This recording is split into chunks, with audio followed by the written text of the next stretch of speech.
Welcome to a slightly different episode of The Slow Learner. Today, we've got co-host, neuroscientist Paul Whissell and me, Pete, and we're going to do something a little different. We're going to flip roles a bit because Paul's wife had a really good insight.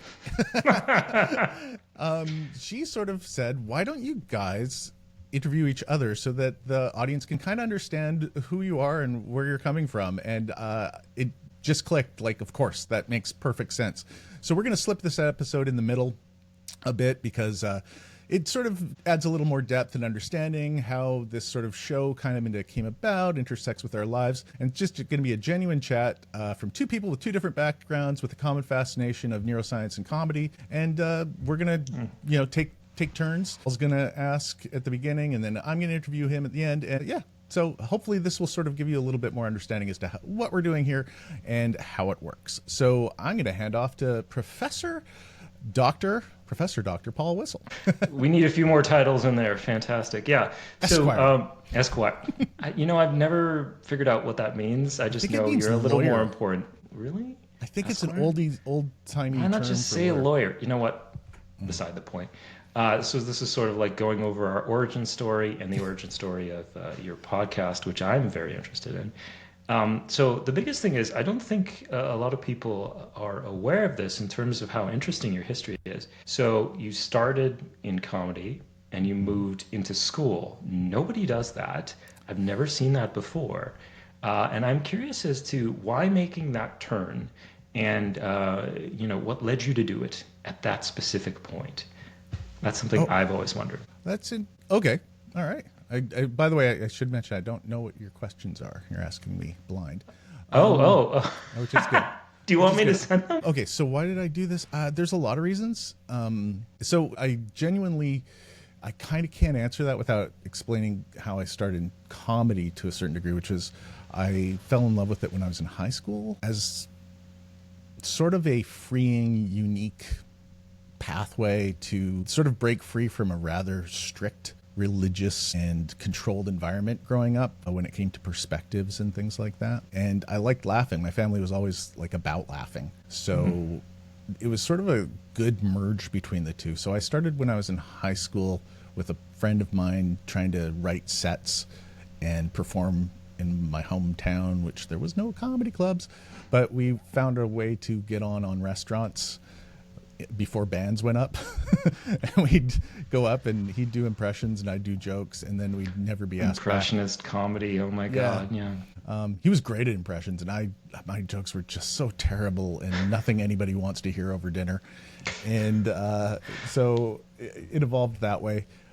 And then we started driving to Vancouver to do it, where there was comedy clubs, and doing the amateur nights down there. So I just sort of decided that's what I wanted to do. And I was in my final year of high school and I didn't finish because I just figured that's what I'm going to be. And that's probably why I returned to school later in life, because I literally dropped out with 2 months to go. And what I find amazing, and what I remember my psychiatrist years ago said was amazing, and he's like, nobody stopped you? No. With so few left. Yeah, that's so surprising to me. Yeah. Well, yeah. I point that out because nowadays they do everything they can to get you at least that level. Yeah. There was just... It's a very different childhood, and it's not a terrible one. Like, I don't regret my childhood at all, but my parents had a very different perspective of kids and raising them, and they're also much older than the average parents. My parents had me when they were in their 40s, so I had very old parents. I had 90s parents in like present times, so their perspective on that is atypical. Yeah. If you have a lot of kids, the last few you have are you're gonna be an older parent, which is a whole different thing. Yeah, and they'd already raised 4 kids before me, and I came by like almost a decade after them, so I'm like a complete afterthought, and they're done parenting. There wasn't a lot of so there wasn't a lot of hands-on, like, over my shoulder stuff. I wouldn't even have good grades if it wasn't for like my friend's mom and dad, who wouldn't let me play with them unless I got certain grades. So yeah, it's very interesting, and decidedly so. But yeah, so I regretted that most of my life, not having that sort of formal education. And I went back and I attended, I wrote my GED one day. And I say that by one day, that I went in and I wrote it. And that gave you this graduation status in the U.S., which I thought was weird. Like there was no challenge to it whatsoever. That I didn't realize it was that easy. So I'm less familiar with GED process, but I didn't know it was just a test and that was it. So that was kind of weird, but it didn't sort of fulfill that. And I was planning on going to LA Community College when I was living down there, but I couldn't find the time, and it just never came around to it. And then, after moving back from England, I had the time and I had the financial wherewithal, and I decided like this isn't something I want to put off anymore.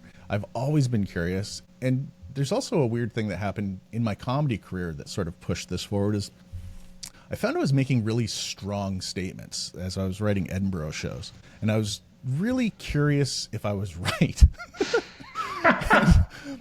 Because I was thinking, like, I'm making some really definite and absolute comedic alignments where I'm like, this is how it should be. And I was like, why am I coming to this decision? Is this damaging to people if they believe me? I mean, I am a comedian. I am espousing a perspective. That's so interesting. Yeah. I started worrying that I was saying, stuff that was absolutely idiotic and not good. So I would read a lot to get my ideas, but I didn't know. And this is the thing, kind of the amazing thing that education has taught me, is how to sort of comprehend how information and evidence leads to the best possible belief, even if it's not absolutely perfect.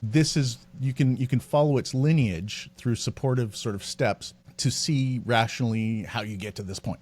And that's something I didn't know. I really didn't. Like, I didn't understand structure. I didn't understand, logical composition and sort of proofs, how a logical proof structures. Yeah, a big part of education isn't even just information. It's sort of teaching you strategies. But it's interesting. It's like education in service of better comedy so far. It's just pretty cool. Keep going, please. It's not an unheard of idea. I remember reading in a book by Steve Martin years ago, like any advice that he would give a comic, and he's like, go study history in university or philosophy.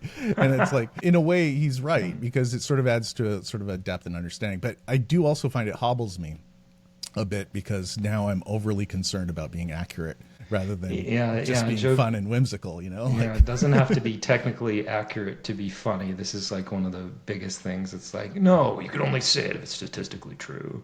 Well, yeah, and you do a lot of trade-off with fluency when you try to be overly specific versus connecting on a communicative level with something generalized. And that's something you see a lot in politics, actually, is they have to sacrifice messaging of detail in order to communicate broad spectrum ideas so people can retain them. And, a little rhyming two-liner tends to communicate much more effectively than a bullet point of your actual plan. And that's unfortunate, but that's the way the human mind works to a certain degree when it, like if it's not a sought out thing. And comedy's similar in that aspect, is that I want to get people to laugh. That's the priority. And you can't really do that with well, this is a caveat. This isn't exactly accurate. If you use sort of push through my method of teaching it, it ain't going to work. Yeah. So, all right. And specifically why I chose psychology and cognitive science. That was going to be my next one. Yeah. Did I just? Hey, look at me. Yeah, you anticipated. I was also going to ask why U of T. You picked literally one of the most challenging schools in the world. Great school, amazing school, but not an easy one. And you've crushed it there too. But yeah, why the program and why the institution, if you know? I'd love to know this. Okay, I got to answer these in order. Okay, so U of T had a program that helped me get in, and that was primarily one of the deciding factors, because I was looking at two other universities to go to, and they didn't have such a specific program for adult students to reintroduce themselves into the sort of the academic framework. So I had to actually do a year of prep work by going to what's called a bridging program, where they teach you how to write academically, how to research properly, how to just sort of like the basic skills that I might have lost from high school. The things that it didn't teach me, though, were plentiful as well. And I understand they've changed the program and added this now, but generally what that program was for students to come back and then go into a humanities degree or an arts degree. Yeah, that's more common than this is, again, why I think your story is remarkable, is you've done something no one else tries to do, and we're very successful at it. Yeah. Well, there were some students that I think it previously did do my path, but not many. And so there wasn't a lot of support for me in this because they kept trying to talk me out of it. But I wanted to do the science program because that's specifically where my interests lie. So I had to actually go out on my own and learn my math again, which was quite a challenge. I've noticed that's one of the hardest things to learn as you get older, because I remember math being quite easy to me when I was young, but now I'm like, like I actually have to really sort of put my brain towards it.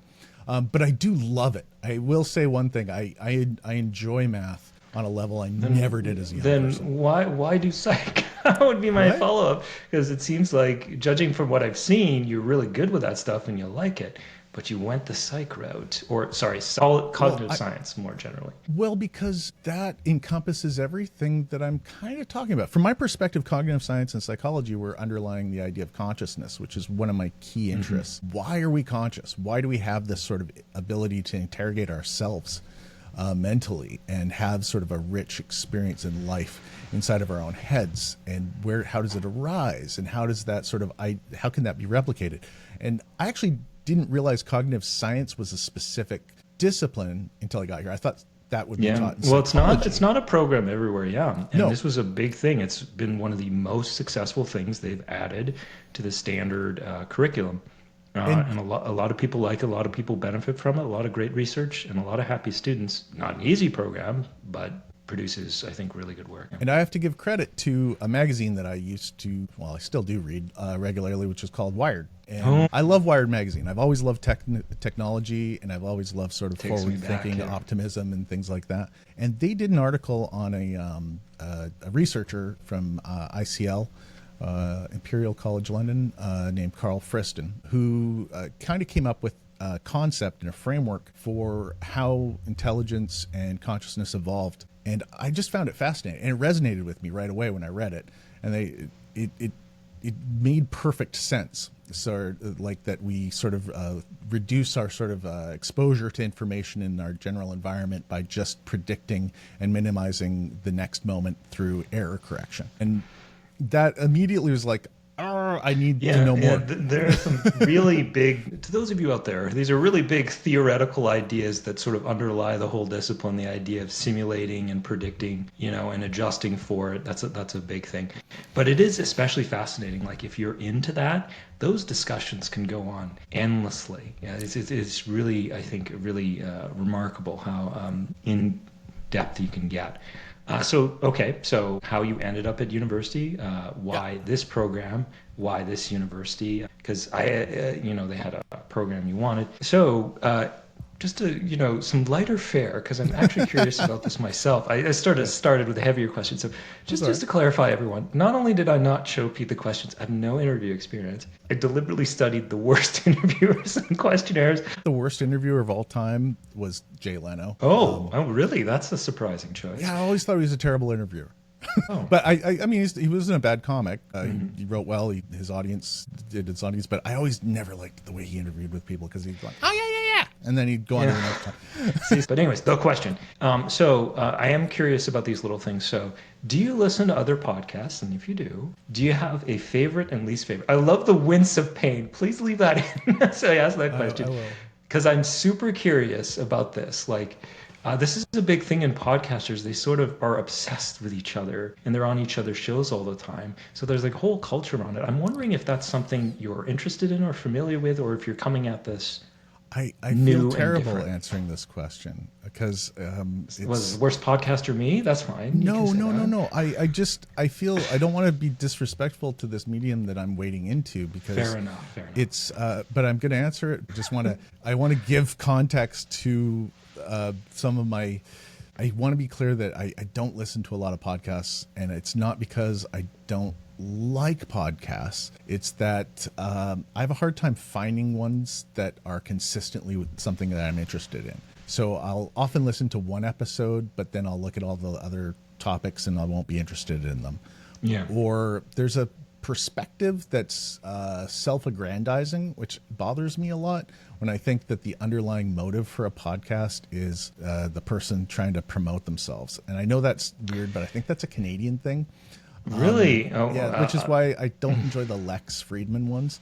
Okay, yeah, because I maybe save it for my question period, because I do like the guy. No, And I I do know. like some of his stuff, but I agree with you. The show overall is not for people like me. And yeah, and a lot of people, and I can't, this is another thing, is I try to and this is key because I learned this from stand up as well. What I don't like doesn't mean anything.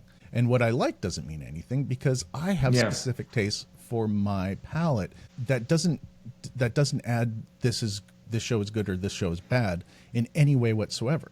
And that's the same with my comedy. Some people might hate what I do, but some people might like what I do. But that is solely determined on their tastes and what they're looking for. Yeah. So And so this what I'm is- looking for a lot of the time is some granularity and some deep explanations, which is why my favorite podcast, without question, I've mentioned this to you before, is Sean Carroll's Mindscape. So I absolutely love his voice. Love his yeah, voice. I love his voice. I love his demeanor, his approach and openness to ideas that contrast his education.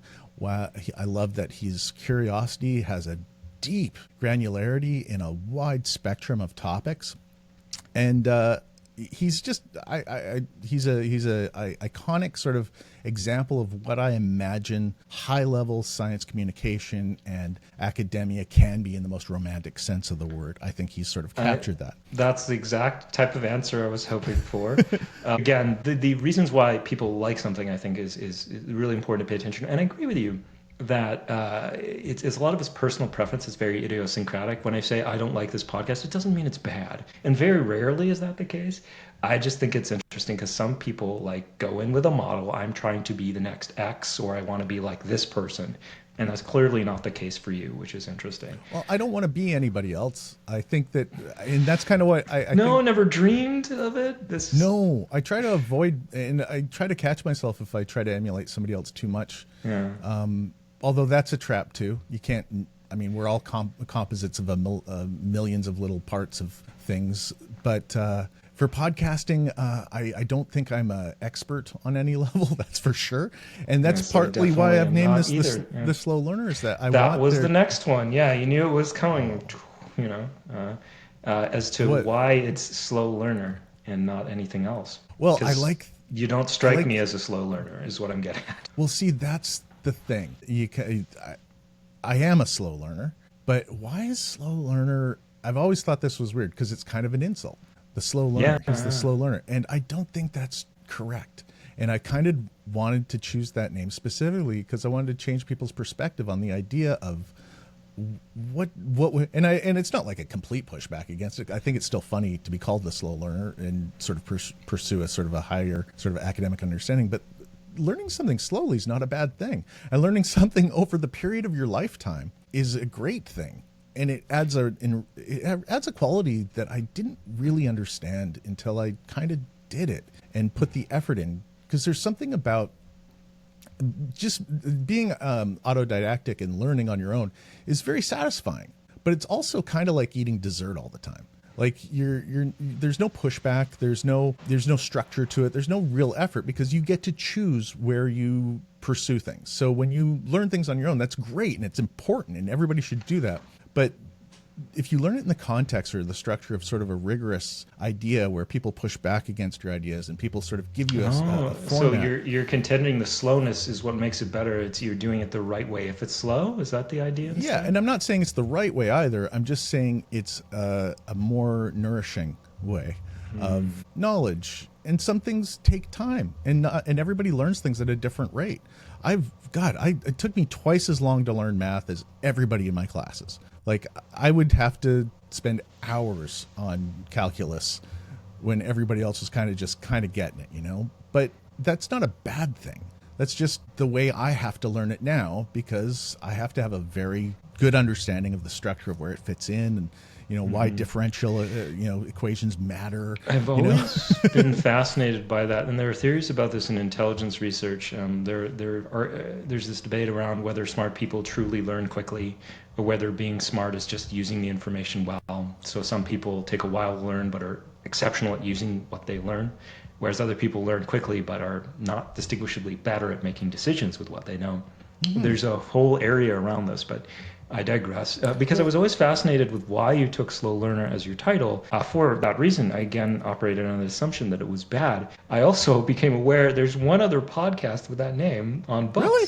Yeah. Oh, I did see that, but I didn't Yeah, really yeah. think it was the But same. you know, I was looking at. I remember because when I was buying up all the words, the website maybe names. they didn't do that. Yeah. So we should 'Cause just buy up podcast names as oh a no, sort of secret industry and so, troll the, people looking for new titles. well, I did buy all the website names for it. That's the first thing I do whenever I come up with an idea. Is I Rule with spend. an iron fist. Well, yeah, No, there's an aspect of, I think, entrepreneurship that's required, I think, to get ahead of this. But yeah, so that answers that question, which was a big thing.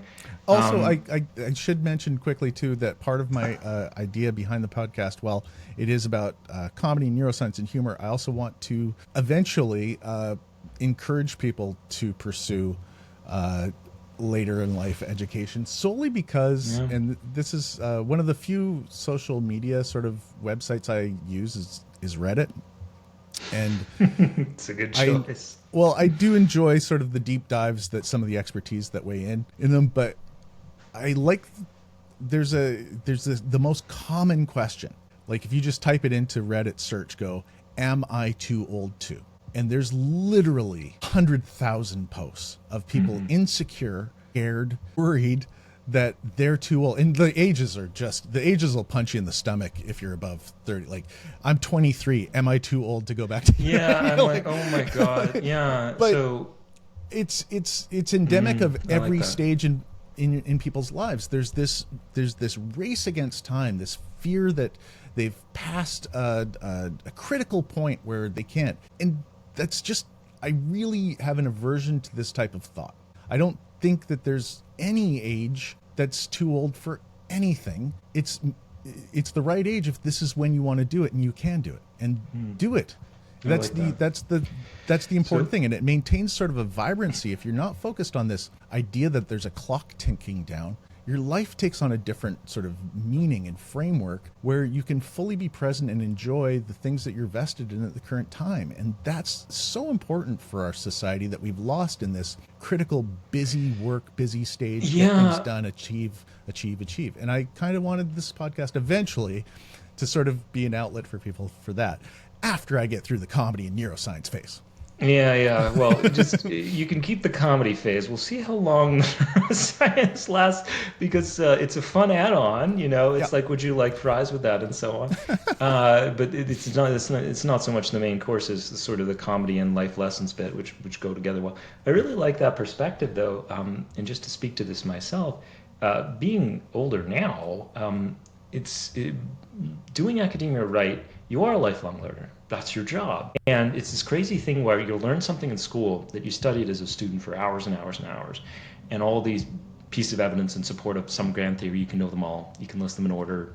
You can argue for the theory and so on. And later in life, you will go on believing that that's like doctrine and that's how the world works. And you will teach that to everyone else. Like, again, like it's almost religious messaging and so on.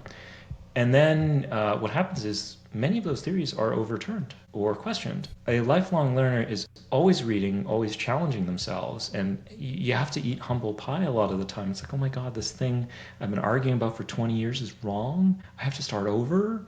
And I can't tell you the amount of times this has happened. Like I've had to rewrite massive sections of my brain. That And sounds like somebody that studied psychology under a behaviorist. yeah. But not just that. Like a lot of those theories haven't survived, and a lot of this is the message out there too. If you're listening, a lot of the theories today won't survive.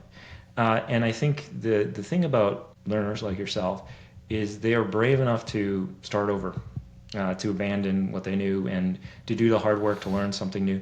Like it's challenging, but I think that's a better way to live. And honestly, that's what keeps my job rewarding in a way another job wouldn't be, because it's always different, because you always have to relearn it. But anyways, that's an A+ answer. It's funny, I have a whole stream of other questions here on things like, oh, what's your favorite movie? And so on, which I'm genuinely curious about, but I don't think they add anything to the conversation. I just want to add, again, some lighter fare, because this wasn't. Like, what's the best Canadian province? Super Troopers is my favorite movie. That one I knew, but I want them to know. That and City of God. Yeah, okay. So, just putting those two together. Seriously, though, what's the best province? Province? Or territory? You can pick one of Oh, those British two. Columbia. Come on. Really? Yeah, That's the wrong answer. No comparison. There's no comparison. No, it's a great answer. I think they're all fantastic. Culturally, I think there's.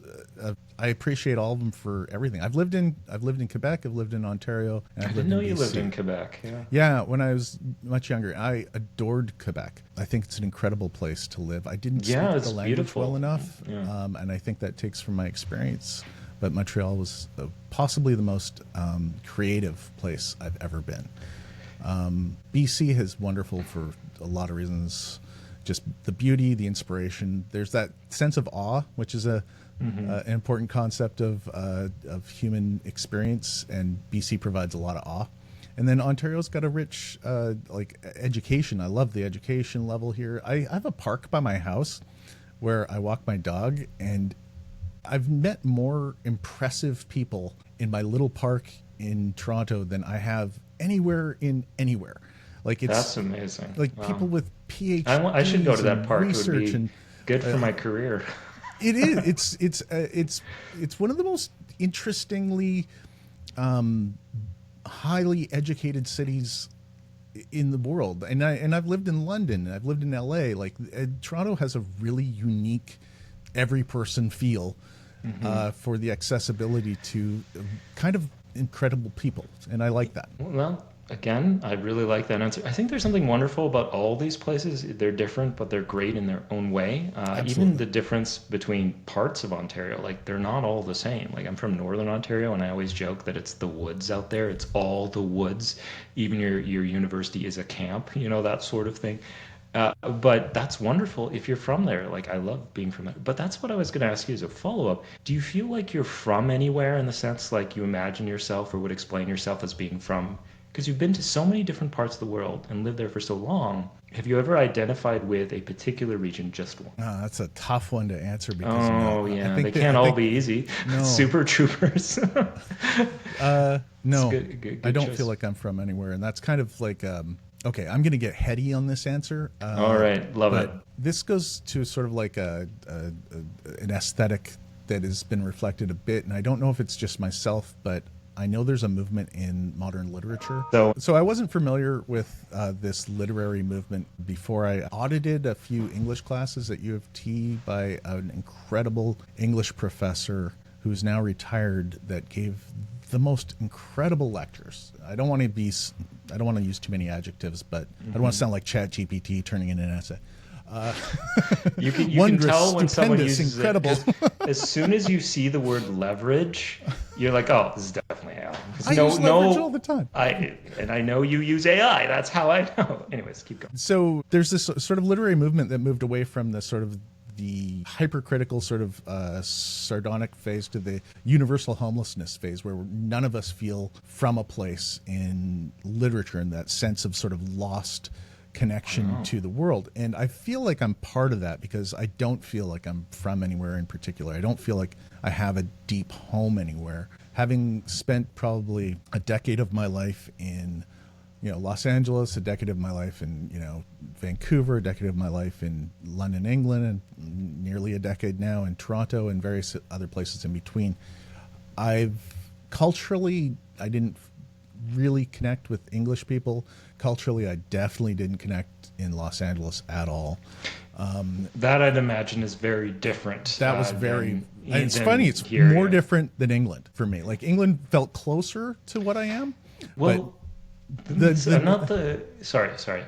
I would say the most I felt similar, at least culturally, is the Netherlands or Scandinavia to a certain degree. Interesting. But then but it's not a perfect fit. No place is a perfect fit. I find my home is my family, and so I'm from my family, which is my wife and her family and my brothers and sisters. That's kind of my family, and that's probably where I'm from. More with a group than a place. I like that. Yeah. And it's my response to that. A couple of elements, which love the answer, is. Fine, I hate the answer. I don't know. You're too sensitive to my micro expressions. I'm more sensitive to pausing. So okay. Anyways, My thing about the idea of identifying is sometimes it's not even a choice. Like you don't even like that you're from somewhere. You just feel like you're from somewhere. So it's wonderful that we get to make our own choices and adopt new identities. Perhaps the thing about differences between LA, the UK or Canada. Canada intentionally, in many ways, more identifies as British. Like we still respect the monarchy and stuff like that. And there's a whole historical thing to this as well. But yeah, I'm not the first person to point that out that there would be more differences that way. Well, Uh, you Canadians know, called themselves British up until like 1921. Like really, it wasn't until World War One where we distinguished ourselves as a separate entity from British, I which is, and we remember. used to have British passports Yeah, until I think yeah. 28, I 29. remember my mom even said that she came here on purpose because it was like it had a British flavor, is what she said. So she was immigrating over. She was very successful in school when she was coming here for university and then I, looking for work. Uh, Scottish too, like Scottish even more than British. Ontario has a very deep Scottish yeah, yeah. heritage. I remember Billy Connolly used to have a joke about Kelly, the only place I've ever seen a tartan carpet was in Ontario. Like, oh, tartan. Yeah, yeah, yeah, yeah. Yeah, yeah. It's fascinating the history of these things, at least to us. But yeah, there are stronger connections. It seems that way. Like, and that's also a very North American thing to say where else you're from. yeah. Like it's like, oh, I'm American, but my roots are Ukrainian, or I'm Canadian, but I'm from, and so on.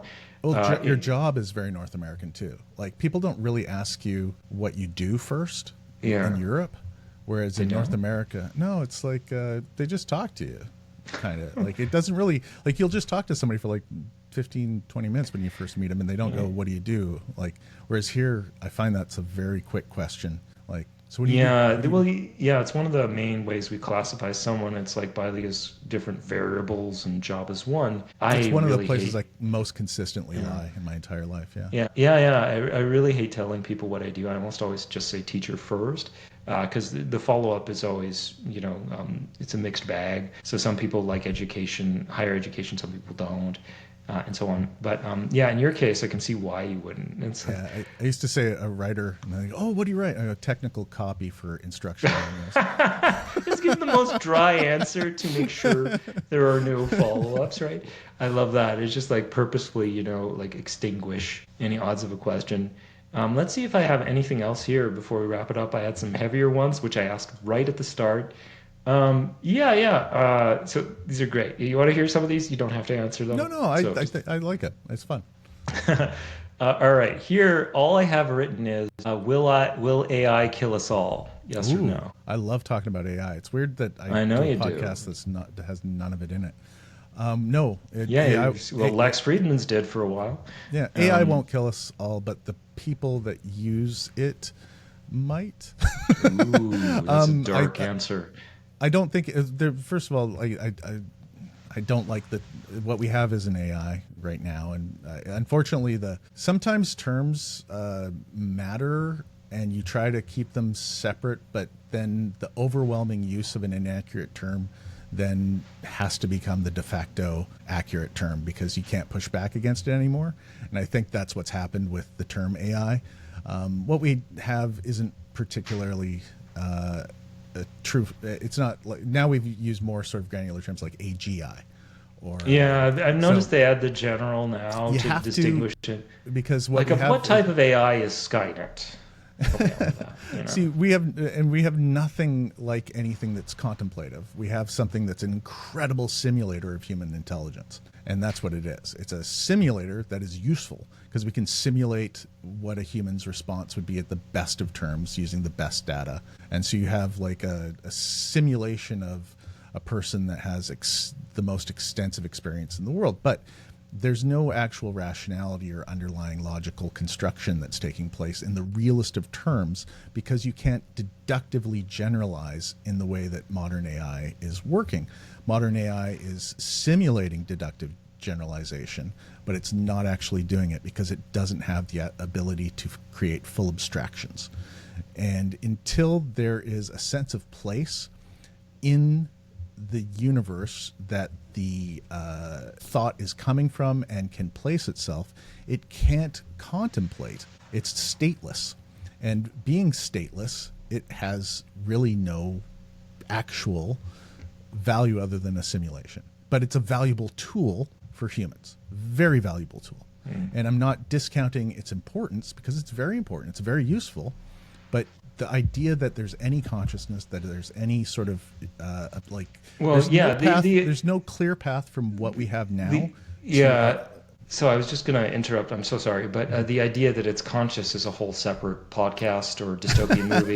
Versus consciousness the idea and intelligence that it's going to destroy the world is a whole separate dystopian movie. Well, I think it will. Yeah. It could potentially destroy the world if it's continuously used now. There was and I've said this quote before, I think in discussion with you. I'm not sure if I've ever said it on here, but I was on I believe it was it was an online research seminar for AI, and it was a guest that was on discussing how the data effect from Star Trek Generation, where how AI has always been perceived as this ultra logical but struggles with emotion, whereas what we've created is something that's incredibly anthropomorphic in its emotional and complex psychological reproductions, whereas it's incredibly bad at logic.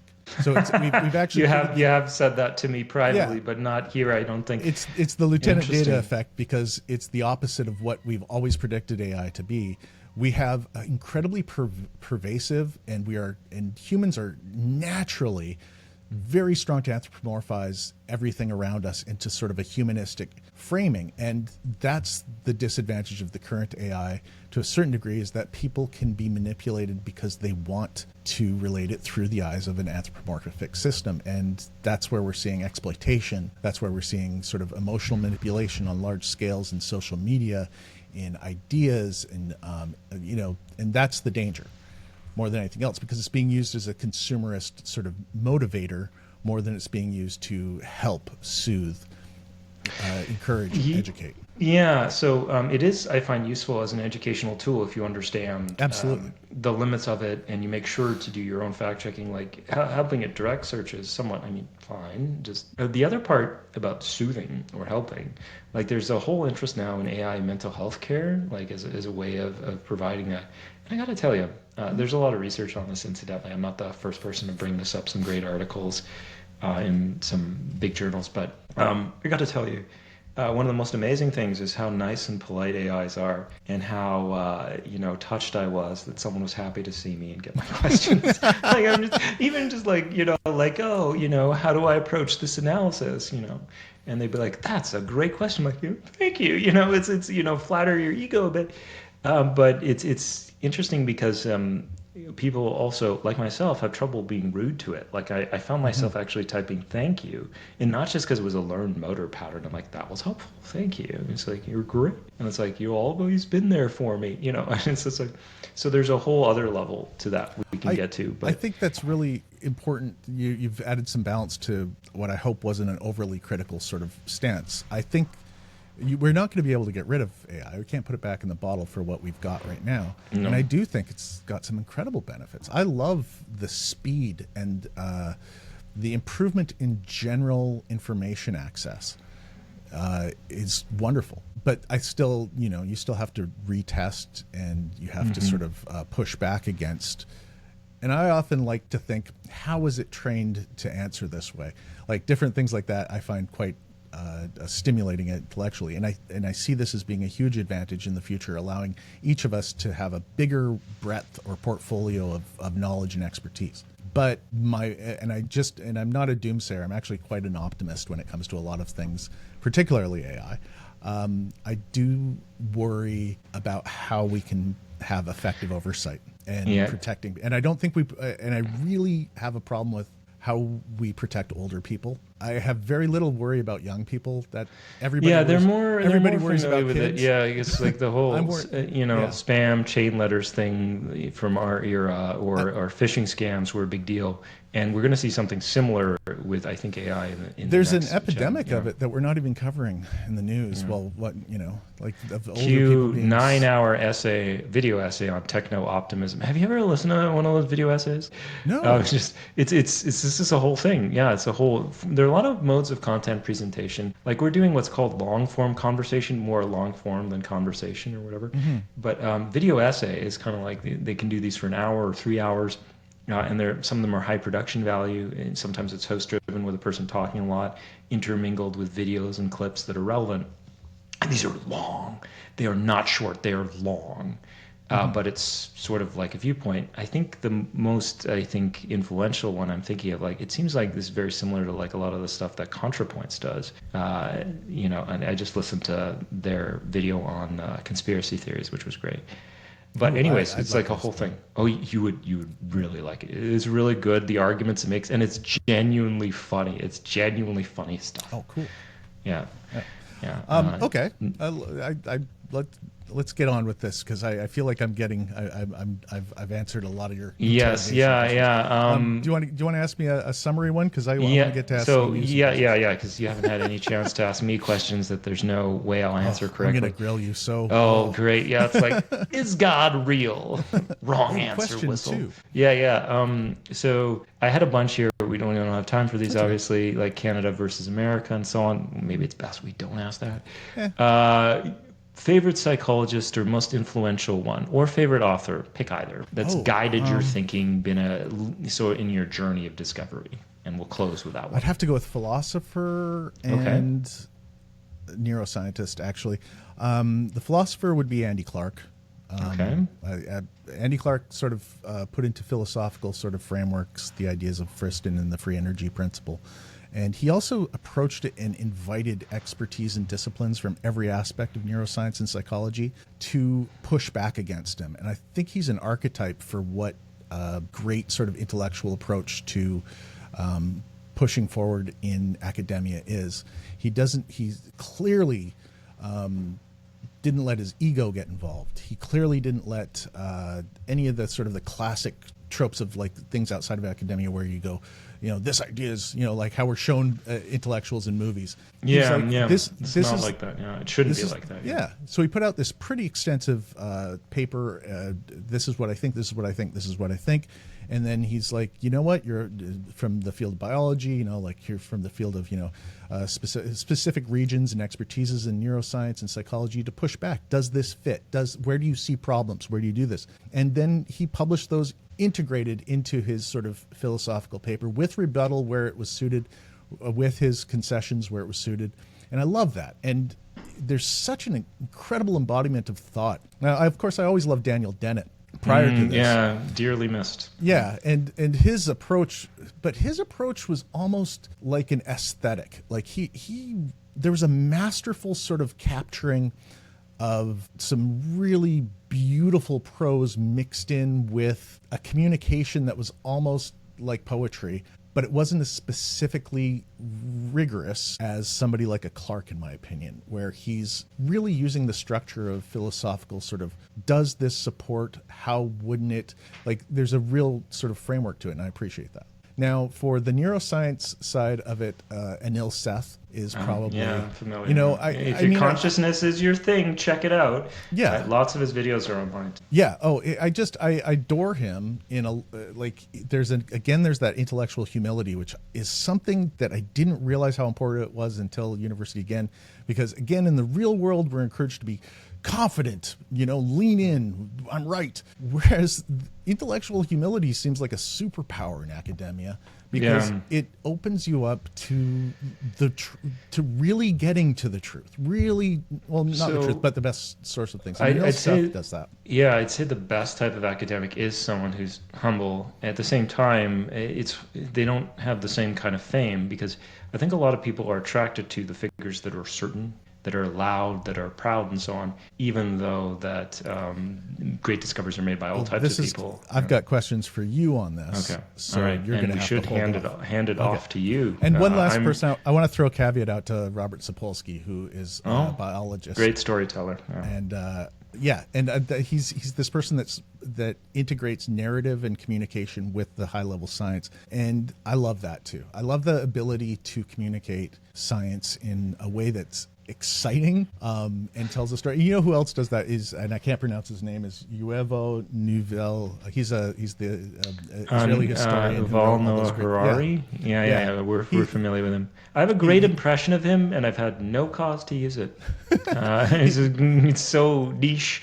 I watched a lot of interviews with him, and I'm like, I've got this. I've got this character I want to try out. and he's not a Uh, scientist, which is quite no, interesting. He is a historian, and I yeah. have to do that caveat. But he does seem to put in the work when it Mhm. comes to when he does restate. I've heard some mistakes in some of the stuff, but he does restate what he's learned as accurately as possible, and he's very also self-corrective because he teaches the importance of that. So Yeah, yeah, I think yeah, that's the other thing too. Like obviously nobody's perfect, and I'm sure we've made errors. I know I have a nope, bunch of them. Well, you haven't. You're perfect. no, come on. And yeah, when you want to talk about humility, so if I messed up, do let me know. I'm so sorry. But Okay, I really want to entertain those questions that you work okay. so hard on. So let's hear them. We're gonna jump into this. Let me just put Yeah. a marker here. So okay, so Dr. Paul, Hmm. you've been called a neuroscientist by many people. No. So I'm kind of curious. You've come from a background of a family that's very well educated.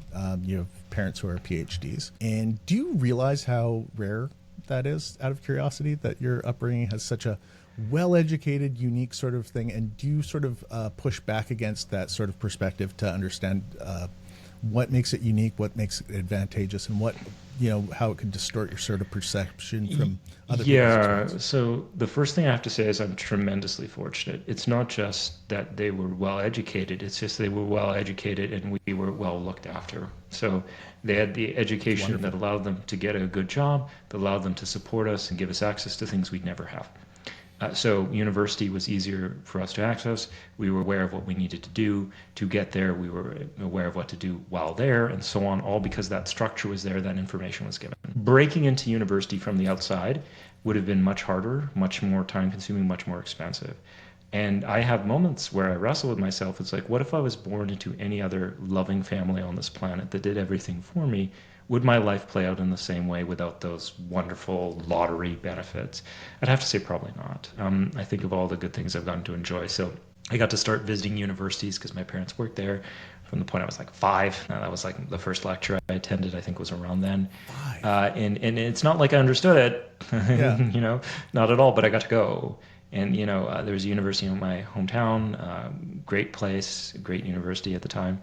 And yeah, so that exposure makes a difference. And I can't imagine the same level of success without it. I'd probably be doing something very different. I might be more traditionally in something math or accounting, I think, something far less discovery based. But those opportunities allowed me to try it out and allowed me to do this for a living. And every day I'm grateful for that. Yeah. That's amazing because that's perfect setup to this question. How did you know neuroscience was the direction? Like, did you have other interests that were pulling at you? And was neuroscience like Yeah. the winner, or was it attrition? Like, was it? So, yeah, this one I don't want to disappoint you or anyone else out there. So, I came to it through a very strange way. So, my parents were both psychologists, and I'm both a psychologist and a neuroscientist. Like, I identify Right. with both those areas. So, I had exposure to psychology already. The hardcore exposure I got to neuroscience was really the first university lecture I attended, which was by a neuroscientist teaching intropsych. And I loved the lecture style at the time. Very interesting figure, this person, in more of a lecturer than I will ever be in terms of selling that message. And that really got me interested in neuroscience. Like it felt like you were a detective, you were solving the mysteries of the brain, you were coming to understand the world and would predict. Like this is a very lofty view of what's possible, clearly at the time. But when you're young, you'll believe it. It's like we can predict these things, we can prevent these things. So it was like discovery, and it was also there was a power to that, and there was also like this opportunity to make everything better. That made it intriguing, but that's the noble speech. The other side to it, and this is a dimension to it, is uh, I had you have to declare potential majors when you apply, or at least you did at the time. And they would never do this today. By what I'm about to describe would never happen today. But basically, we're applying, and I have to list something on my application that I'll do. And so I hadn't put any thought into this in advance. I knew I was going to university, didn't know what I want to do. And then I picked behavioral neuroscience at the time because I knew the program leader's daughter. At the time, we were very close friends. And I'm like, oh, I recognize their name. Okay, I'll do this. Right? Not knowing that I would fall in love with that later. Would be the thing. So there was an element of chance involved. Like, what if I knew someone else's daughter and I knew the daughter of an economist that could be doing economics and so on? But the point was, when I got there, I loved it. I was decent enough at it to make a career out of it. But yeah, little moments in life can make a huge difference. So maybe I would have had a mind-blowing experience in another lecture, but I love what I do. I love talking about it. And the final closing note is, you never have to explain to anyone else why psychology might be important or interesting, because it's about humans, it's about human thought. Trying to explain the nuances of really advanced theories in other disciplines are harder. But if you say I'm a psychologist, it's like, oh, you study why people have mental illness or how to treat it or why they have a good memory.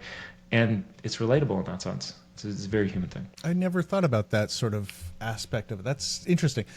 Yeah, it is a universal connection, the idea, because we're all kind of psychologists for our own mind in the way, or we perceive ourselves as, whether it's not our, there's this folk psychology that we all kind of use to structure the way we see the world in a way, and we have to guess how other people act all the time. Somebody was explaining to me this concept that our consciousness is as complex as it is because our biggest threat in the environment is other humans, and we have to be able to meta understand. That's an interesting view, right? I read this just recently, and it's like, how need a bit for this. Yeah, and it's the number one death threat to humans is, it's also the number one way we survive is working together. I think it's not just uniformly a threat, but well, meta contemplation of sort of assessing other people's behaviors is vital to our survival. So psychology has this sort of intrinsically deep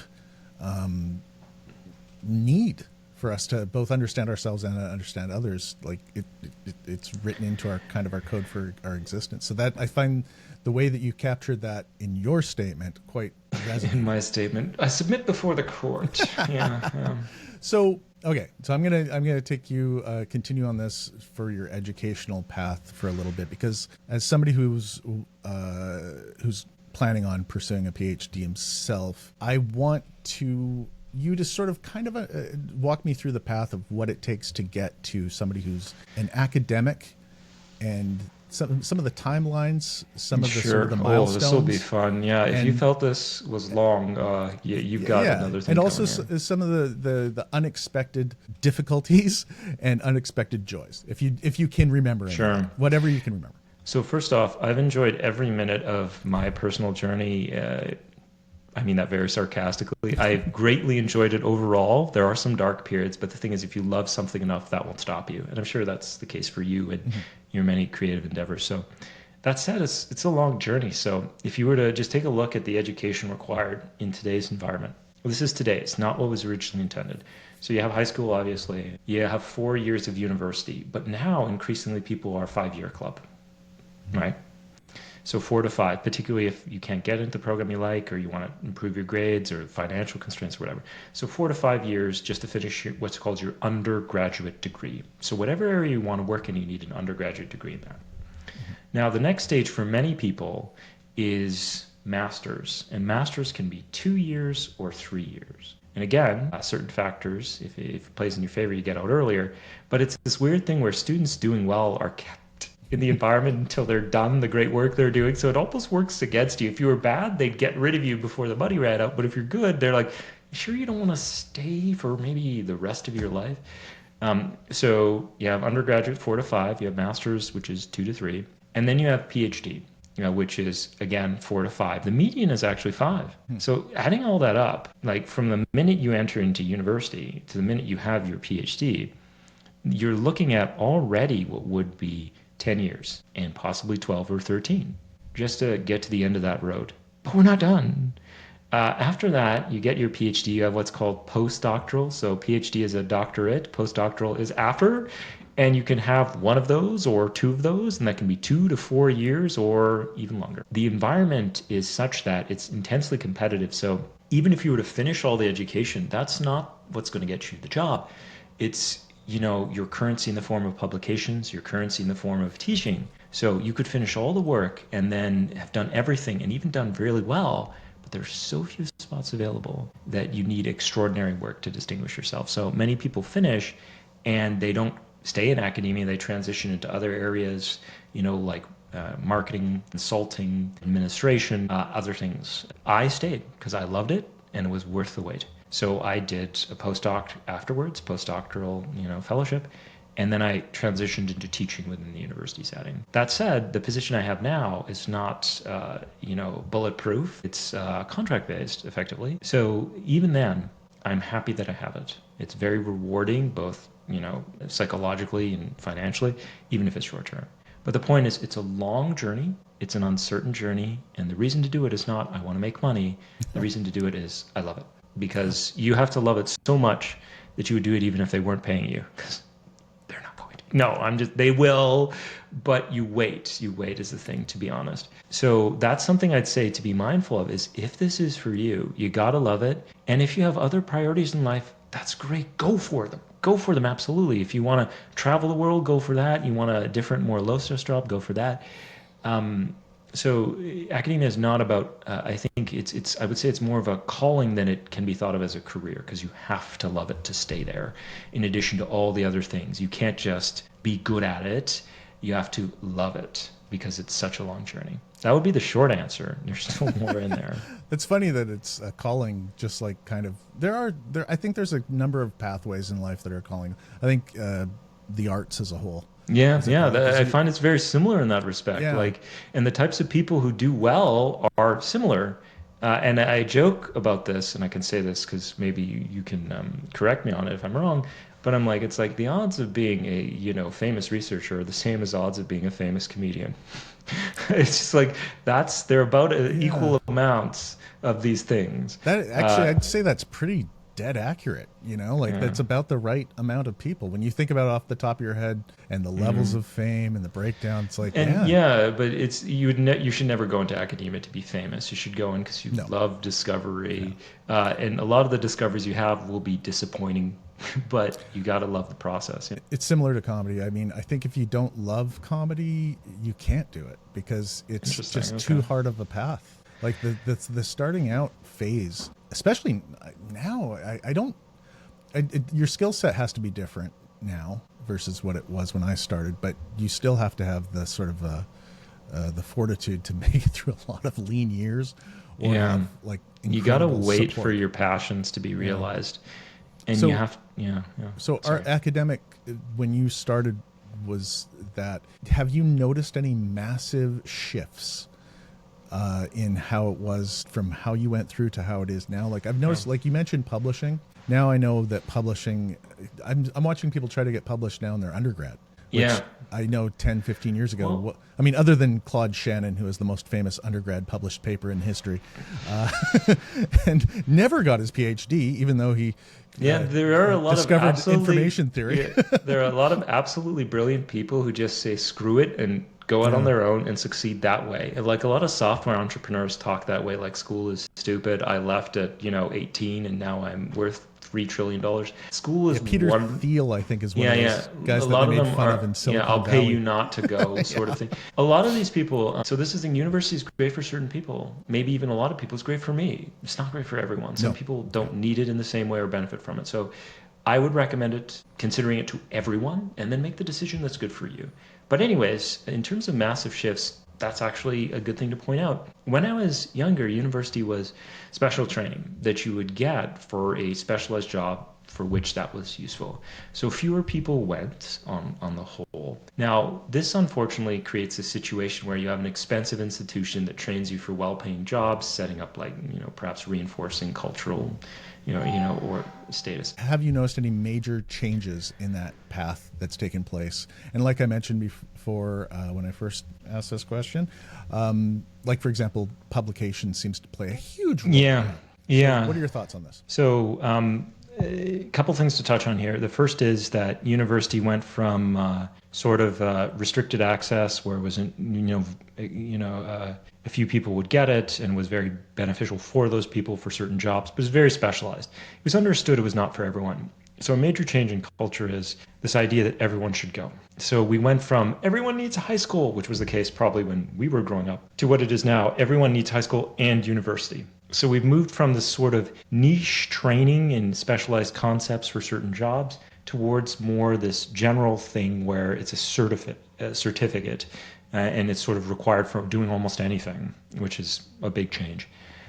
So there's that. Now, with respect to what you brought up, is there's a mass proliferation of research in terms of like papers being published. And you take that coupled with the climate we have, and to stand out, you need some really amazing work. It used to be if you published anything, you had something to, show and argue your way in on, get your foot in the door and so on.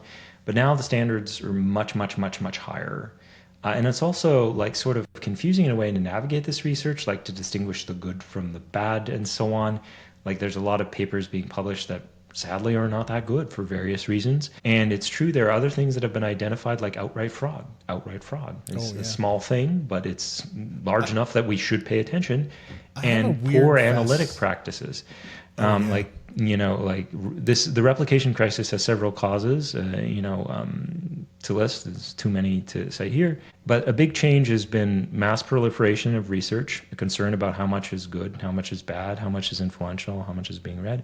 But the positive note I'll try and take from that is, if you applied the lessons learned from that dark time, the research in the future is likely to be better. And that's sort of the sort of optimistic lean I'd like to take, is not, look at this, it's terrible, burn it all down. Try and emphasize what we're doing better, what we can do even better moving forward.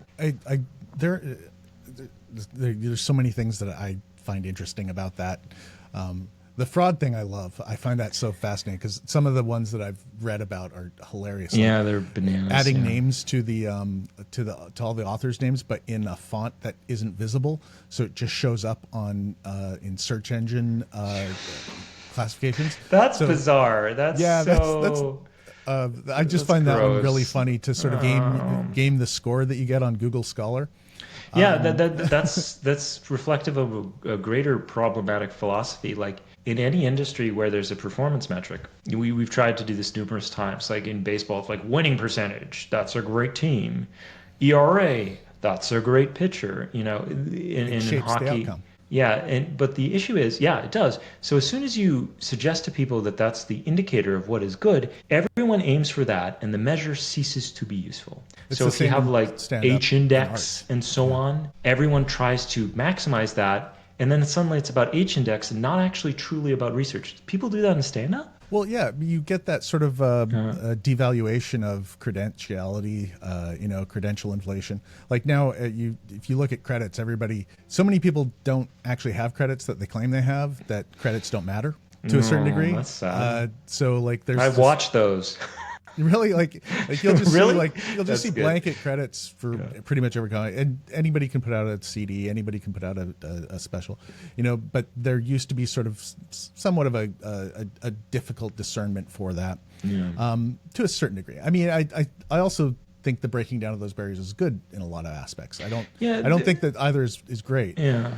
But in academia, the publication I've always had especially the gatekeeping and the money profiteering by certain organizations is really fucked There's up. a separate conversation to be had about publishers, which I've avoided because I'm not as literate on that, sadly.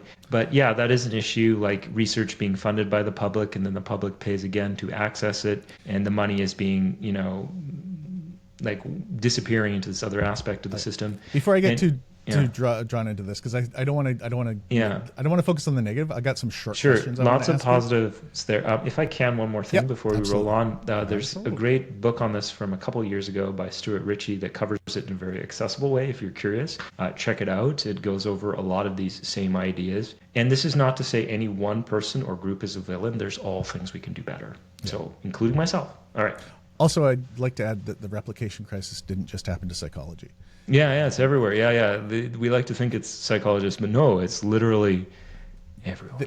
They took the brunt of it because it made the most press. But when they started looking at the research reproducibility from just so many different fields, and not all of that falls on the fact that it wasn't reproducible, but because the methodology wasn't accurate, or because the sort of the boundaries, the descriptions, the notes on the thing. There's a lot of contributing factors. Not all of it was fraudulent. Very little. No, of it yeah, was it's fraudulent. actually a lot very. Of it was just poorly done. There was fraud, but yeah, most of it I agree with you. Probably wasn't. It was probably just even well-intended people making decisions we know now to be bad. Anyways, the reason I throw that caveat in is because I hear so many people that are sort of anti-academia will throw that one out there and go, "Oh, look at all this fraud." Well, that's not actually. It's easy to formulate it that. But anyways, let's move past that. I want to tap into a bit of your neuroscience expertise for some basic things. I'd kind of like to ask you. Hold on, I wrote this down over here. Oh, yeah. I wanted to sort of talk to you about some common misconceptions in neuroscience and psychology that preeminate in society, and right or wrong. But these are some like big ones, and I think that people will find these interesting. So people often talk about left and right brain personalities. So what's the truth to that? And what is that? Or is that mainly just folklore? And do you know where this originated from? I'll do my best to answer this. So first off, this is the idea, everyone. It's like you have your brain here, and you have, it's actually split down the middle. There's actually, if you look at the structure, there'll be a divide right down the middle, and you have a left and a right half. We call them hemispheres, right? Different halves of the brain. And the idea was that it's not just, an arbitrary division, that the left and the right are perhaps functionally different. And there's some evidence to suggest that they are, at least a limited way. Like the left hemisphere, for whatever reason, more commonly where language processing is to reside in most people. Left hemisphere also plays other roles, perhaps in, the interpreter of your reality and allowing you to give words to the experiences you're having and so on. And right hemisphere was associated with things like spatial processing. But you hear that, and you're probably assuming that language is always left and spatial is always right. This is not the case. There's, for almost any function, there's a distribution across the brain. It's just that one area seems more engaged or a little more critical. Language is the single best example of this. Spatial processing is an example, but not as strong of one. Now, people heard that, and then we got into this idea that all functions are left or right, which I would say is wrong. And further, that a given person could be dominated by the activity of one hemisphere. That is to say, for me, this one's the one that's always firing, and this one's off. And that is also wrong, I would say. So the differences in function are small, and they are notable in particular cases like language. And the idea that a given person is controlled by a hemisphere is ridiculous, because for almost everything you do, the whole brain is going to be involved. And actually, this is the other thing that might blow your mind a little, is your brain is even active when you're doing nothing. It's not dormant and waiting to be turned on. Like those neurons are firing even when there's no stimulus coming in. So that would be where it comes from. And that would be what I would say is a more accurate view. But I think the reason why the view appeals is because it's just people love these fun ways of categorizing the world and allows them to make sense of the world. Like I remember I had a friend who was seeing this is true, like what a bizarre case. And why would you share this story with me? Why would I approve of it? They were talking with their significant other, a marriage counselor, which is fine, absolutely fine. And, do it if, but that's not the part I thought was unusual. Is the counselor referenced left and right brain theory in describing the people in the relationship. And I'm like, why would you tell me this? I told you this was, because I guess it sort of helped them describe the individual, even if it wasn't true. It's like, okay, this is a label we can give to you to distinguish you as a little different, and a label we can give to this other person over here. So it's appealing in that sense. It's categories that, we hope improve our ability to understand the world, but they're not as effective, I would say. That's an interesting example of where narrative and accuracy kind of come in conflict, because narrative is so vital to communicating science and communicating any idea. And narrative has to be sort of fluent so that the person can adopt it, understand it, involve themselves in it.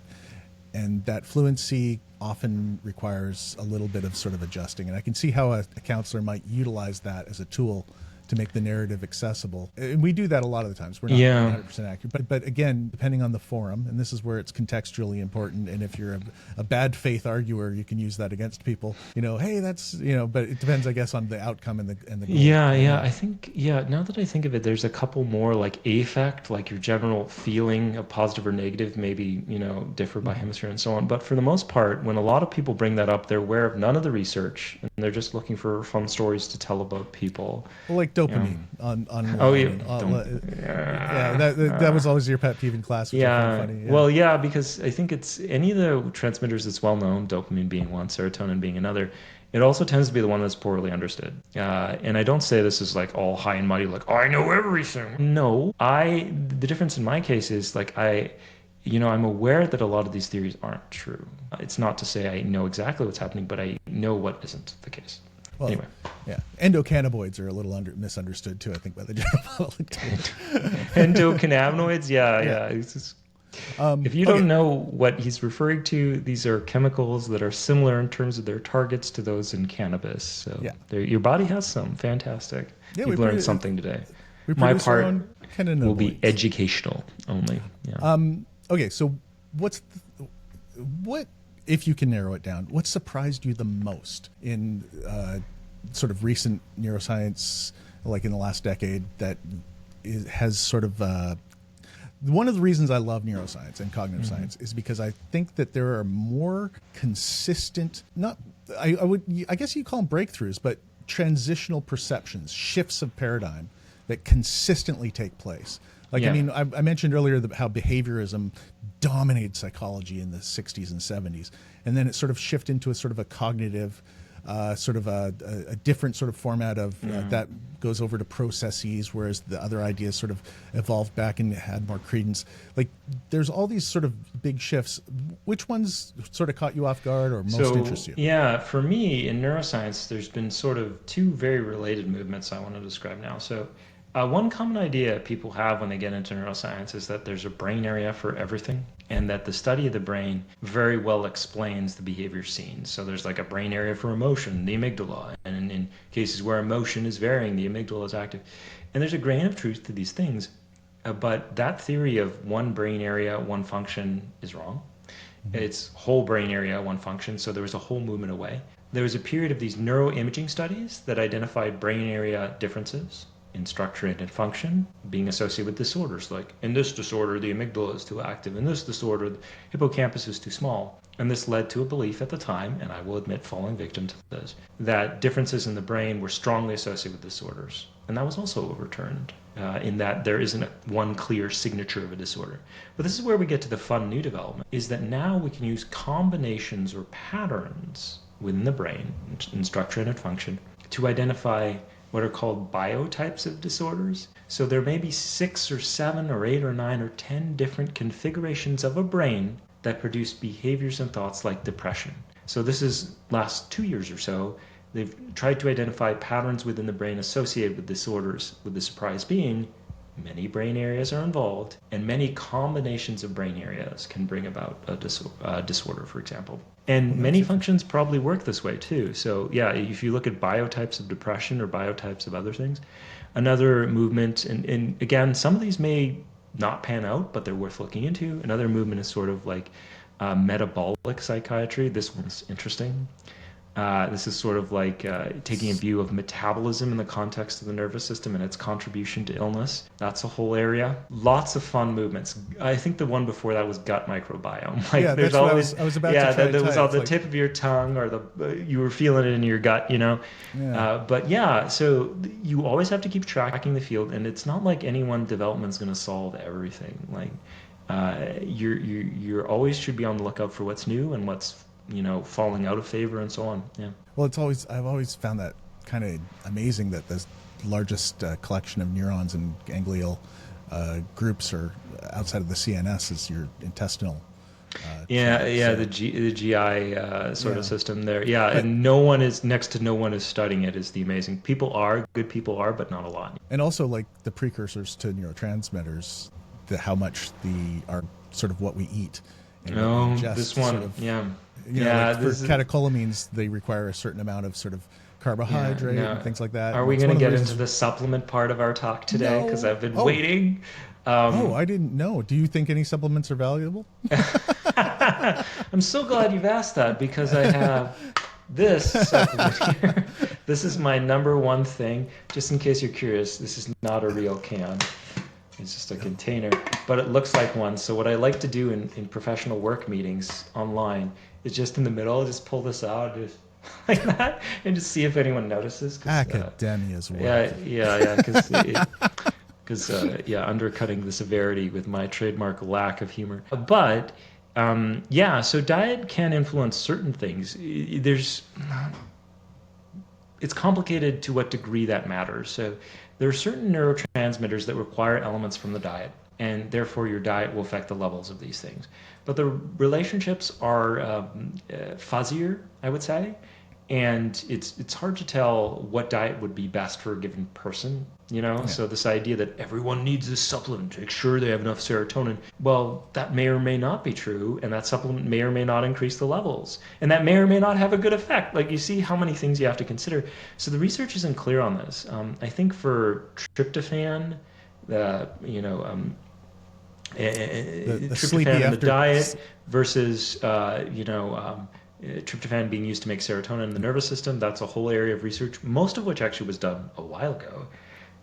And you have other forms of supplementation too for other things entirely that aren't neurotransmitters. But yeah, it is really interesting, and I try and stay away from promoting any product. Like, the closest I came was my Diet Coke here. Yeah. But yeah. I do find that. They're not a sponsor, by the way. I just am obsessively drinking it all the time. Can you imagine if we got Diet Coke as a sponsor? That would be amazing. It would be our ticket. I'd like to not push back, but sort of amplify one thing that I've Sure. learned from your classes, and what you sort of stumbled on here is the multifactorial sort of quality of things, and why we should allow that to imbue us with a bit of skepticism when we approach sort of ideas that come from like social media, TikTok, and various sort of sources online, including podcasts, where people give you an absolute, this leads to this leads to that. Yeah. And that's one thing that is absolutely, people kind of have to sort of understand. There is no one thing leads to this when it comes to psychology and neuroscience. Yeah. There are things that will work for some people, things that won't work for some people, given their different sort of genetic background, environmental exposure, brain composition, neural sort of evolution, exposure to environment. These are all complex, integrated, sort of multifactorial compositions. So the best people should be looking for is, this is a possible contributor. This could give you some sort of insight. And I think that doesn't get clicks.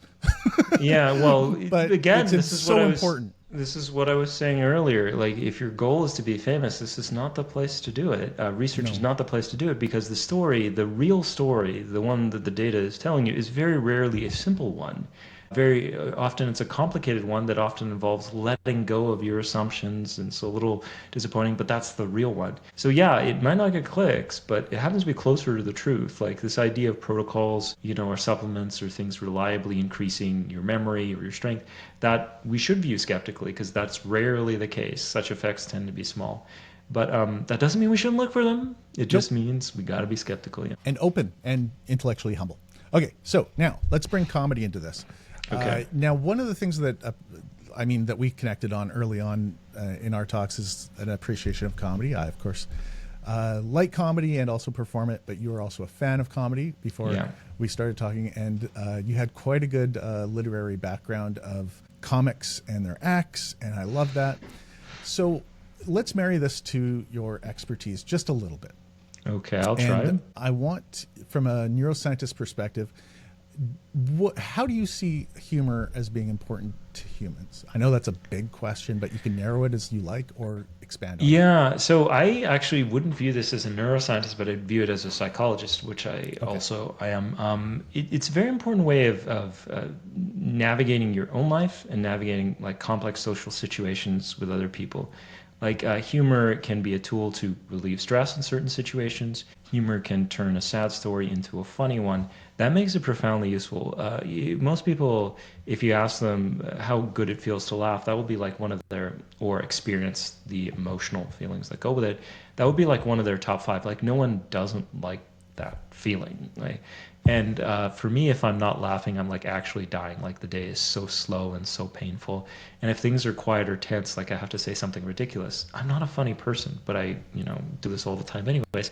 So I would say it helps in, managing our own emotions, making sense of things. It helps us relate to other people. Those are the biggest reasons why I think it's helpful. There are also some darker sides to it. There's like types of comedy I don't think are helping anyone, even though they're funny in the sense you laugh at them once. But that's how I use it, how I've experienced it. And those are sort of the comedians I'm attracted to have that kind of style, I would say. So it's not even a conscious thing. We're attracted to a certain type of I know I like comedy that I can't do. I'm always impressed and I enjoy. People like always expect me to sort of recommend comics like myself, but actually, Yeah. I'd probably not go to my own shows. I still remember, this is so embarrassing. One of my questions to you, I don't know if you remember this. I think it's like, oh, what's your favorite joke? And you're like, I don't tell jokes. Like you were so angry that I would ask you angry. what style you would like.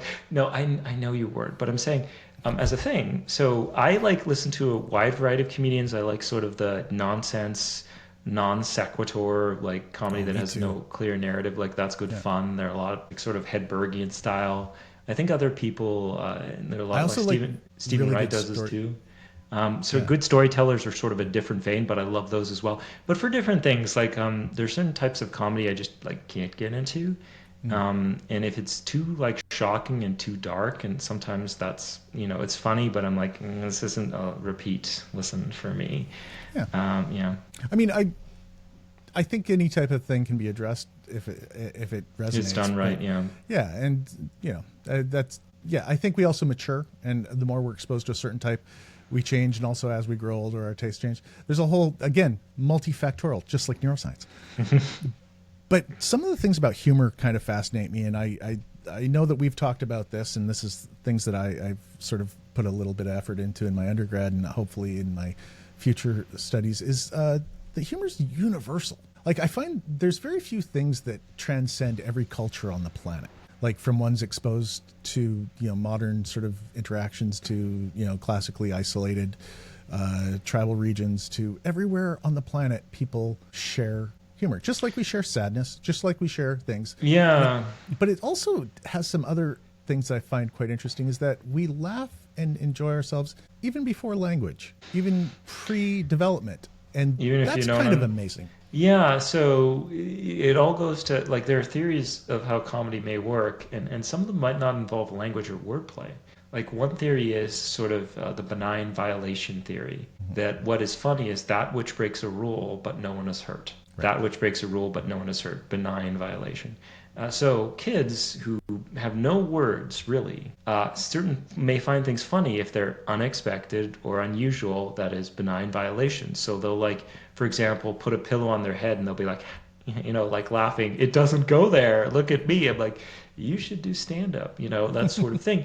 But yeah, because you don't need words. You just it's this sort of, for whatever reason, this reaction to learned like a certain order of things being violated, but everyone's okay. And so, yeah, I don't think you would need words. And I think in any language, you'd still have it because it's not a language dependent thing, even though there are forms that are funny because of the words used. Many of them, I would say, maybe even most of them, at its core, that is what I would say is a big factor. There's this other part, like when I was discussing consciousness earlier about how we predict other people's behaviors potentially being one of the motivating factors for its evolution. When you think about comedy as well in a social sense, comedy involves a deep understanding of know the room. Mm-hmm. And this builds sort of a synonymous shared sort of context of understanding, and it's a subtle non-stated sort of way to show a group that we're on the same page, that we can share something that we all laugh at in a group. And so its social dynamic is kind of fascinating because as primates, we're such deeply, deeply social creatures. And there's examples in studying primates in psychology of sort of analogs to comedy in chimpanzees Wow. and I'm just various. picturing this monkey in front of a bunch of other monkeys with a banana doing jokes.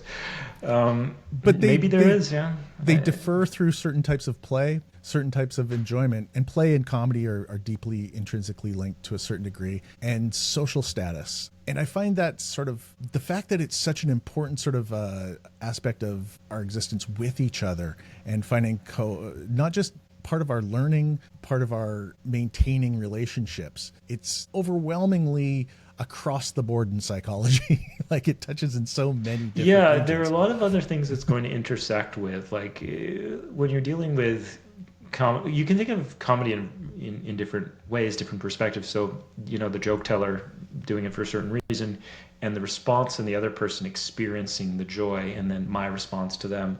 Like these are all different things, but they would intersect with pretty much every other area of life, from, like I said earlier, to how we manage our own emotional states, to how we manage awkward social situations, like someone makes a joke and then you're all okay because you can laugh at it. Or if you've ever had a tense argument, and there's no humor at all, or you've had a cold period where no one's talking, when you make the joke, that's when you're ready to engage again. So it intersects in so That's a many good point. ways. I can keep listing examples, but if someone's deliberately not being funny with you, or feels they can't be funny with you if they are normally, like, there's so many layers to this. But yeah, So I would say it's a very enriching, rewarding, and necessary part of experience. Life is a lot slower when you're not laughing, which begs the question. We haven't done anything funny in a bit. I have to we'll get to work in that a with our routine. other ones. But I'm trying to paint you into a corner here, and Oh, oh, I think I've done it. all So right. now that I've gotten you to admit the overwhelming sort of breadth and importance and vitality of comedy in neuroscience and psychology, why is there such a dearth or limited amount of research into it? And why isn't it considered important? Like this is what kind of baffles me. This is something that every human on the planet engages in, yet it's deemed almost trivial and Yeah. non-important in a lot of aspects of research. And I don't understand that. Yeah, this is interesting. Like certain things are in vogue in research and then they fade away. My thing would be that it's not like a hot topic and it's never been one. I think honestly, because I haven't done the numbers on this, and my research into it does seem lacking. I think it's because it's hard to categorize what is funny. Hmm. And I think there is sort of a bias against it. It's like, why would you care about this? Why would this matter? Other things like, in group or out group bias seem more generalizable and more urgent concerns. But if you just say to somebody, I'm interested in why people laugh, they may have a harder time understanding why that matters. The bias example seems straightforward: heal the political divide. The example about comedy is just like the value isn't inherent. Like, I know we're arguing now, it's obvious to us, but I think to other people it's not, and they might see that as something an academic wouldn't do. Consciousness research, which you're also interested in, has this problem too. That's not something an academic would do. That you shouldn't do that. You're never going to find any answers. No one has ever found any answers. Was the quote worth reading has ever been written on it? My It's God. And I've and heard I think that that's comedy is changing viewed through the rapidly though. yeah, yeah. Well, me too. I have a whole bit on consciousness. I think it's a fascinating topic. But I think those would be the reasons is the value isn't inherent, isn't obvious. The inherent value isn't obvious to other people. And second, there's a sort of bias that you can't do this. There's no way to reduce it. No one's ever going to understand it. And it seems so like something trivial. It's like, I don't That understand why this matters. And even if it did, how could you possibly study it? and that's the exact argument they gave people for the last 20 years studying consciousness, and Yeah, it's yeah. now becoming More one of than the 20. hottest. Yeah. Yeah, I've listened to a number of researchers in consciousness speak and say that they were heavily discouraged by fellow Oh, yeah. academics from going down that path because it was considered unacademic as a whole. Yeah, it's like uncouth, it's barbaric. It's like we don't do that here. I Yeah. agree with, and we were too. We were too. I don't think I missed out on a career as a consciousness researcher for the record, but we were discouraged. Yeah. Well, I think that AI will be sort of a boon to this to a certain degree because I think comedy is inherent in the way that we sort of structure our relationship to knowledge and information in the universe around us in a social sense and make it palatable to group understanding. And I think that that will give us a little bit of insight. And I've actually heard Jeffrey Hinton discuss some aspects of this of what he's most impressed with for some of the newer sort of simulation or language models of I think it that will. being something they didn't expect. And I think the other thing I'll add to this is this argument that we'll never solve it or we don't have the right methods available. Suddenly, consciousness research looks a lot more appealing for another reason, is that we failed to solve other things too. So Yeah. at this point, we're like, why not do this? Because these efforts here, you told us were a sure thing, have also failed or are more complicated. Why not spend some time here? What is there to lose? But yeah, I'm of that feeling too, that there seems more interesting research there, a lot of great work being done, so a lot of great debates there. But I always find consciousness discussions, including this one, the longer you go, the less you know. And it's like, where am I? What is life? What is this? Like, there's a destabilization of every pillar. I love that though, and I know that so many people don't enjoy that, but I love talking about something. You know me, I hate travel as well, apparently, right? But, okay, I want to close this up. Who's your favorite comic? Quick. You. Oh, come on. Oh God. I love how you're disappointed I know in that answer. No, you are my favorite comic. But in terms of comic to listen to, okay, that's a different one. I don't know. I think for me, the one I keep going back to, in part because it demarcates some major points in my life. I'm thinking of Jim Gaffigan and Bill Burr, are two of them that I found around the same time. And the reason why I'm giving those two is when I started my dive into comedy, they were among the first two I had seen. And it was just like this comedy, like I can't stress this enough, it's so different now that it's online and everyone's a generator of content and so on. It used to be this niche thing where you'd be at your friend's house late and they'd pull out a tape or they'd say, oh yeah, you want to see this? Like it was kind of edgy. And that was my exposure. And it was like that, knowing those specials and knowing those lines got sort of opened your world to a whole new club. So that was also one of the first shows. Their shows were among the first I'd ever seen.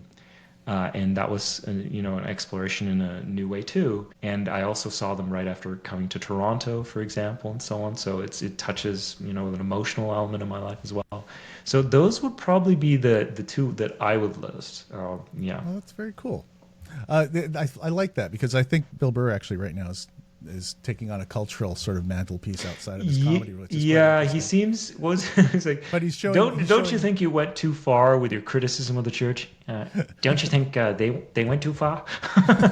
Well, again, this is the importance of comedy. Again, that I love that it's there and we use it as a tool and it's always present. But there is something about how comedy gives us a pathway to address power that we don't discuss enough, and why it's important and why it shouldn't be shut down, and why the boundaries of comedy, even though well-intentioned and good-hearted, should be left to naturally unfold through our already sort of imbued social understanding of funny and how it should be shaped by social exposure rather than by rigid rules which don't really apply semantically addressed. And I think that Bill Burr's a great example of that, because if you sort of objectively go, he's talking about this topic and this topic, people will be like, oh, that doesn't sound right. But then he does it and it's like it's a cathartic transition that shows he's taking truth to power in a way that can't be sort of easily sort of delineated. The truth to power thing is, and so this is the last one I'll mention, and this one's different for me, is Carlin. Obviously, if you like comedy and you're around my age, you know who he is. But weirdly, he was one of the last ones that I found. And why it's weird is because he was so profoundly influential. So I saw him and then came to understand everything else before, finally, in a new way. I do agree with you that comedy plays an important role, like the truth to power thing, the idea of punching up in comedy or addressing these things in that way because there's no other way to do it. And that's great to see. Burr is always good fun. Whenever there's an interview with him, I'm like, oh, what did he do now? Who did he make angry? Because someone's different is always angry. Anyways, yeah. Well, I think we got to know Dr. Whissell through that. I feel pretty comfortable about it. While I wrap this up, I'd just like to say, if you listen to this and you're going, well, why the F didn't you ask this question? Write it to me. Host at slowlearner.com, or it might be theslowlearner.com. Just look it up. I'll put it in the comments. Email us, tell us, ask us a question. What did we miss? What did we do? I wouldn't mind doing an AMA, like Sean Carroll does every like 6 or 7 we'd episodes be where people torched. It would be great. But that's fun. That's great. But I think that there's some really, I mean, we get locked up in our sort of perspectives because we engage with each other and we think about things the same way. But feedback from other voices and people that might be listening going, but I'm really curious about this. We want to hear that. And please, any feedback like this. I love getting to know your narrative, and I always learn something new from you. And I like how you're sort of getting more comfortable with like the whole interacting with me. I remember how we started like 5 weeks ago, and you're like a little cautious, but now you're like, I got my own. Hey, back it off. Yeah, well, now I know my very low quality co-hosting is out there. I can take risks. Yeah, we should do a week where we only say positive things. About yeah, affirmation week. But to that, actually, this is a whole separate thing we could talk about later. Is like the idea behind content generation. That's a whole study in and of itself. The work at the start always seems to have that character and gradually evolves. Anyways, it's been a pleasure talking with you as well. And it's great. I like using that dialogue was fun. Yeah, I learn every time. Thanks for joining us on The Slow Learner, and we'll be back with a comic next week. So if you hated this one, all right, 2 weeks. We're doing every 2 weeks. Every 2 weeks on Tuesday. Every 2 weeks on Tuesday. God. Like, share, tell your friends, anything. We appreciate it. Thank you.